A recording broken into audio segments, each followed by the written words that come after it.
The waves lapped gently against the shore near the Pensacola Naval Air Station, a quiet stretch of Florida coastline where seagulls soared and jet skis hummed in the distance.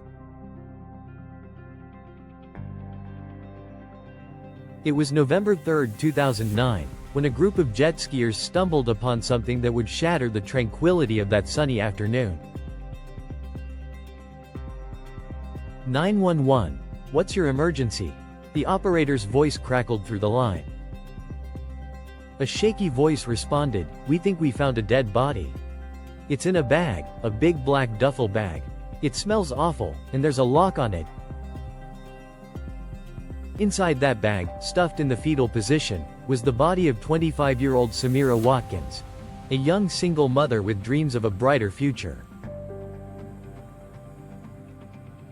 Her face was wrapped in duct tape, her body stripped bare except for a single bra. The discovery sent shockwaves through the tight-knit community of Pensacola, Florida, and sparked an investigation that would unravel a web of lies, betrayal, and a chilling double life. Who could have done this to Samira, a woman who was just trying to build a better life for her 4-year-old son? The answer would lead investigators down a dark path to a suspect they never expected. Background and setup. Samira Watkins was the kind of person who lit up a room. At 25, she was the eldest of 5 siblings, a natural caretaker who carried the weight of her family's love and expectations.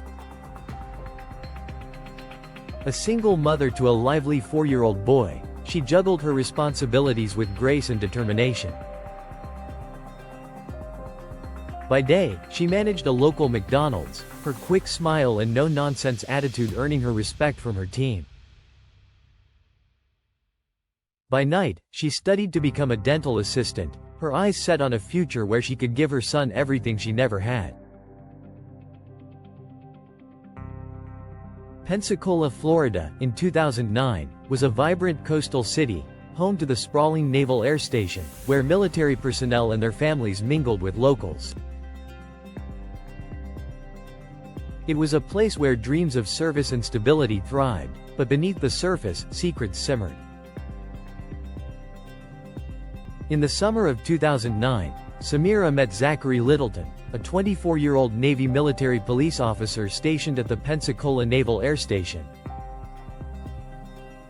To Samira, Zachary was everything she'd ever dreamed of: charming, handsome, and seemingly stable, a man who wore his uniform with pride and spoke with a confidence that made her heart race.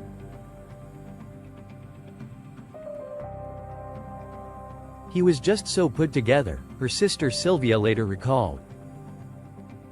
Samira was head over heels. She believed his name was Ricky, a detail that would later prove to be the first thread in a tapestry of deception.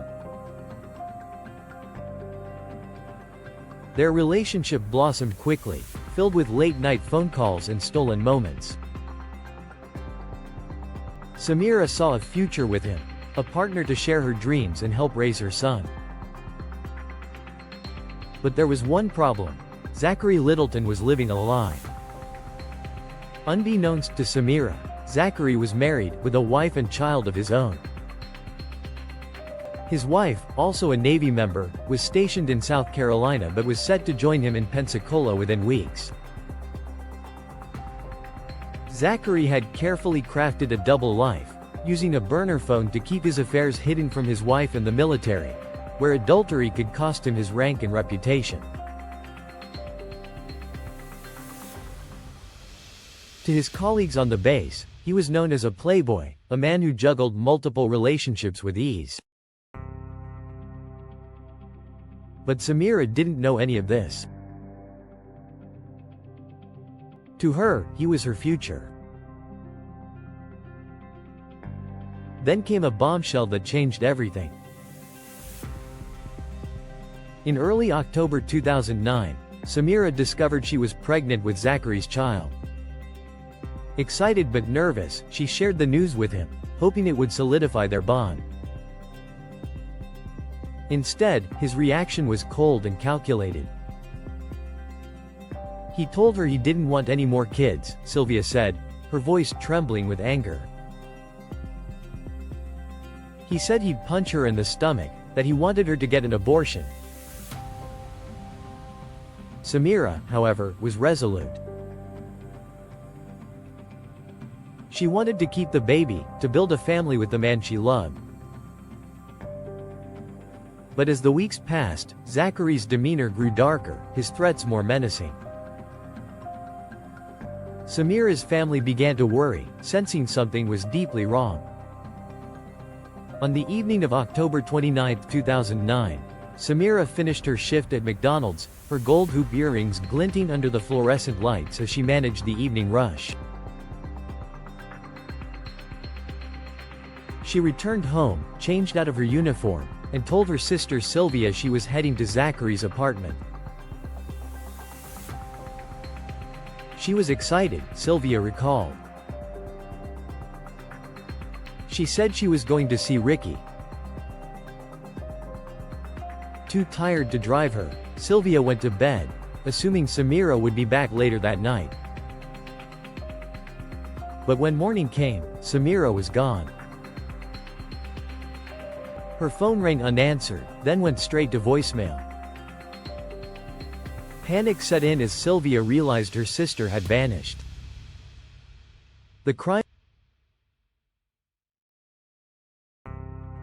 the night of October 29, 2009, began like any other for Samira Watkins. After leaving her family's home around 9 p.m., she drove her red Ford Taurus to Zachary Littleton's apartment near the Pensacola Naval Air Station. The complex was quiet, the kind of place where neighbors kept to themselves, and the hum of military life was ever present.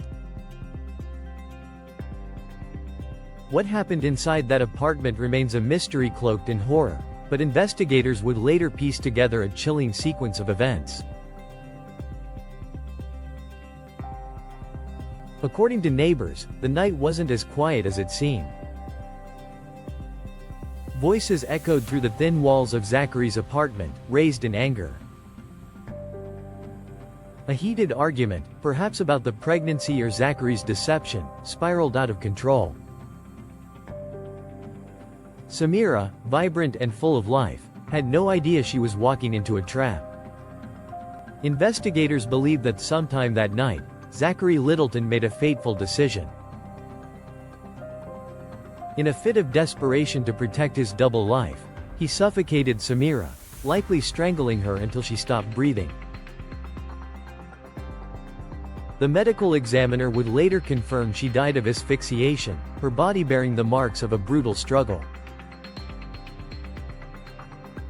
With Samira lifeless, Zachary's mind turned to covering his tracks.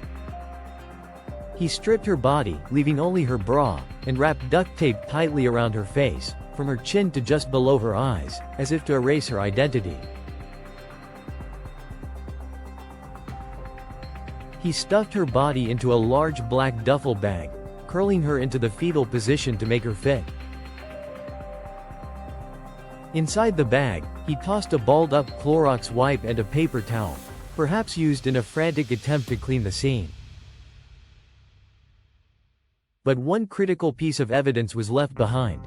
One of Samira's gold hoop earrings, a sentimental item she wore every day, fell off during the struggle, lodging itself somewhere in the apartment. Under the cover of darkness, Zachary loaded the duffel bag into the trunk of Samira's own car. He drove across town, to a secluded spot near the Bayou Grande, just across from the Naval Air Station. The water was calm, reflecting the moonlight as he heaved the bag into the shallows, hoping the current would carry it away.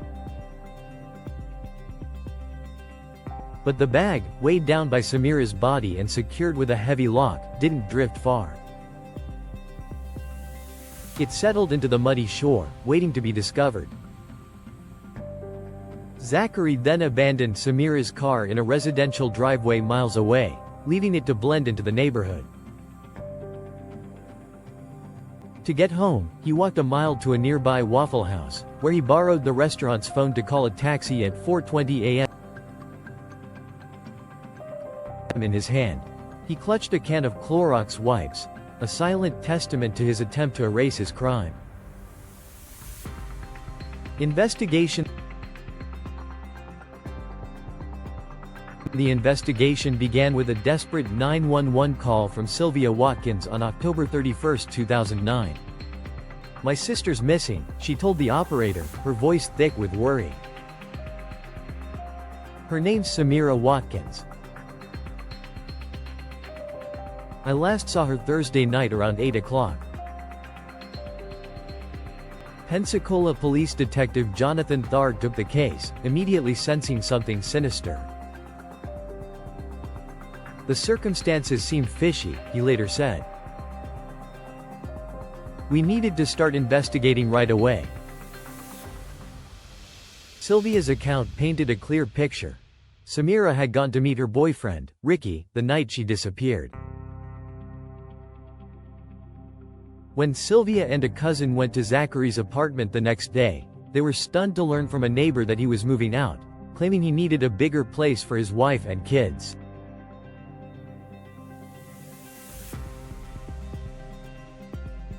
The revelation hit like a thunderbolt. Zachary Littleton was married, and Ricky was alive.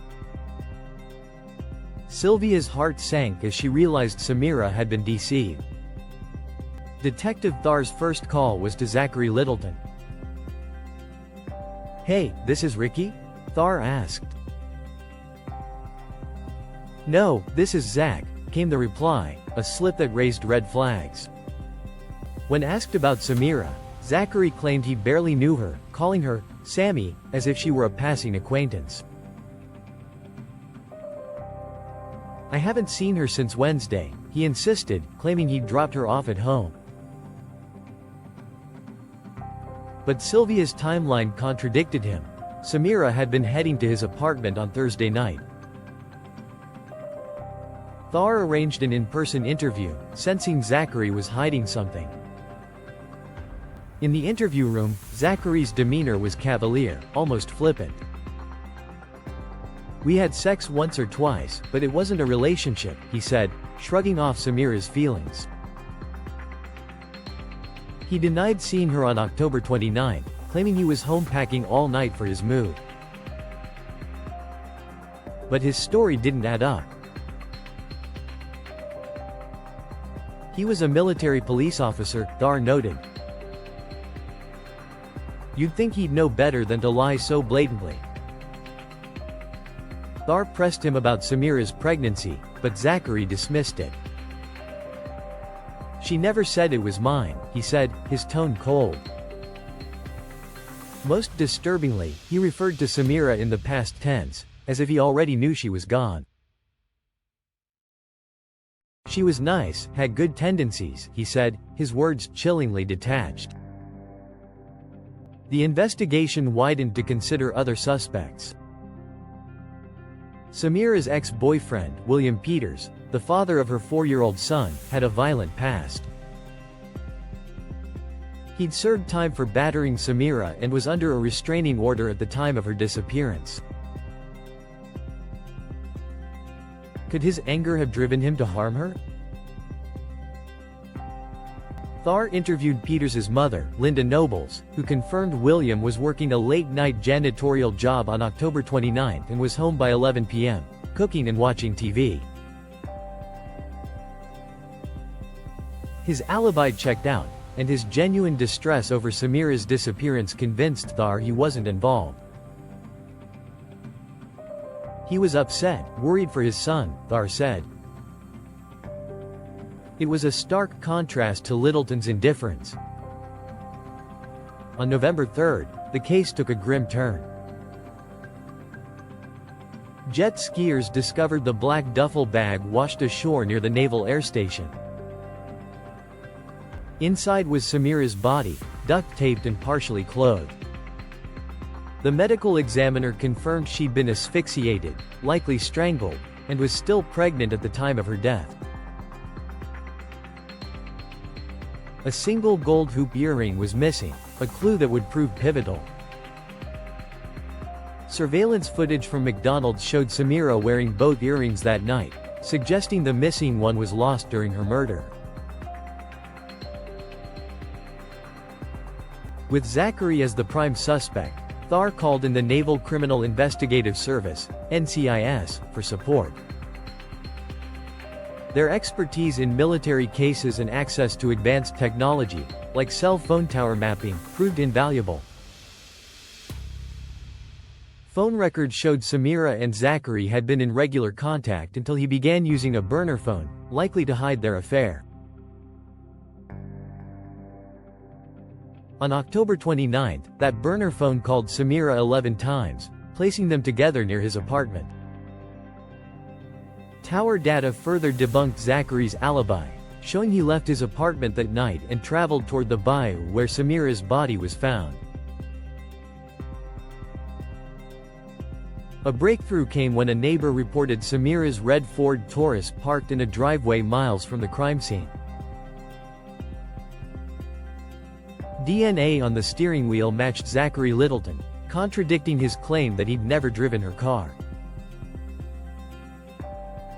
A search of his new home uncovered damning evidence: a gold hoop earring matching Samira's, paper towels identical to those in the duffel bag, and a can of Clorox wipes consistent with the one found with her body.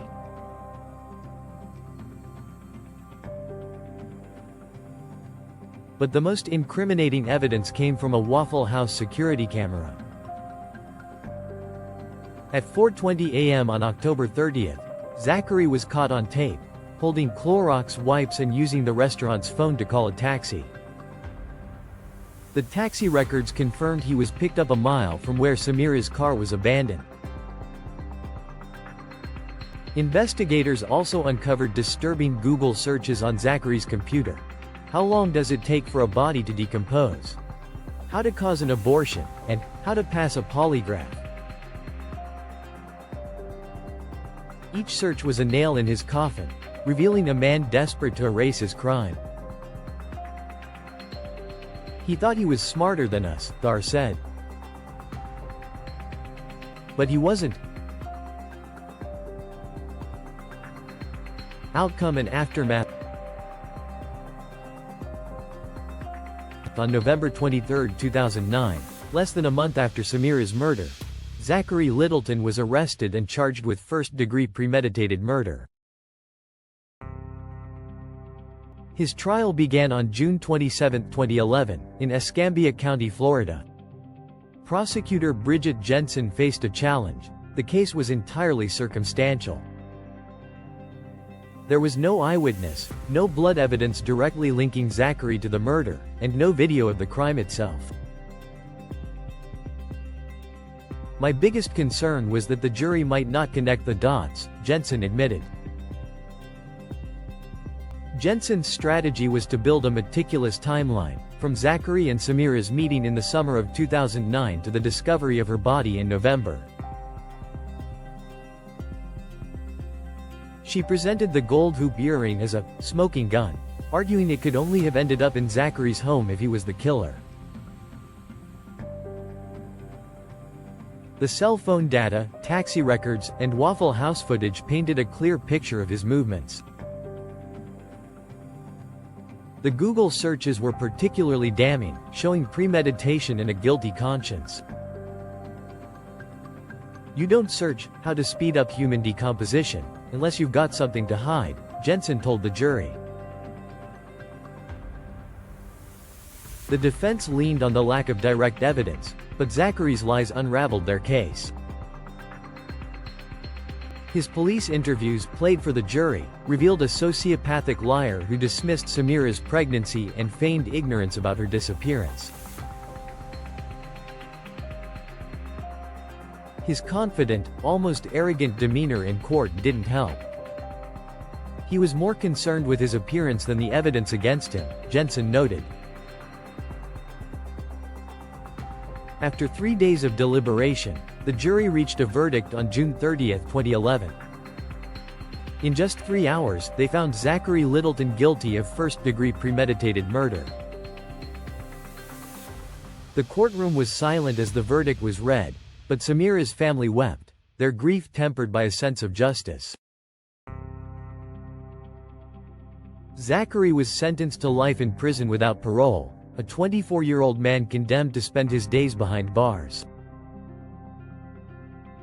The impact on Pensacola was profound. Samira's death shook the community, particularly those connected to the Naval Air Station, where Zachary's betrayal of his uniform and oath stung deeply. Her family was left to raise her 4-year-old son, a boy now without a mother or an unborn sibling. The media coverage was intense, with outlets like Prime Crime recounting the case as a cautionary tale of deception and desperation. Closing reflection. Samira Watkins was a woman full of promise, a mother who dreamed of a better life for her son, a sister who held her family together. Her life was cut short by a man who saw her not as a partner or a person, but as a threat to his carefully constructed lies. Zachary Littleton's betrayal was not just a crime against Samira, but against everyone who loved her. This case reminds us that evil can hide behind a charming smile, a crisp uniform, or a carefully crafted facade. It's a stark warning to trust our instincts, to question those who seem too good to be true, and to hold tight to those we love. For Samira's son, her family, and her community, her light will never fade, even as her killer spends his life in the shadows of a prison cell.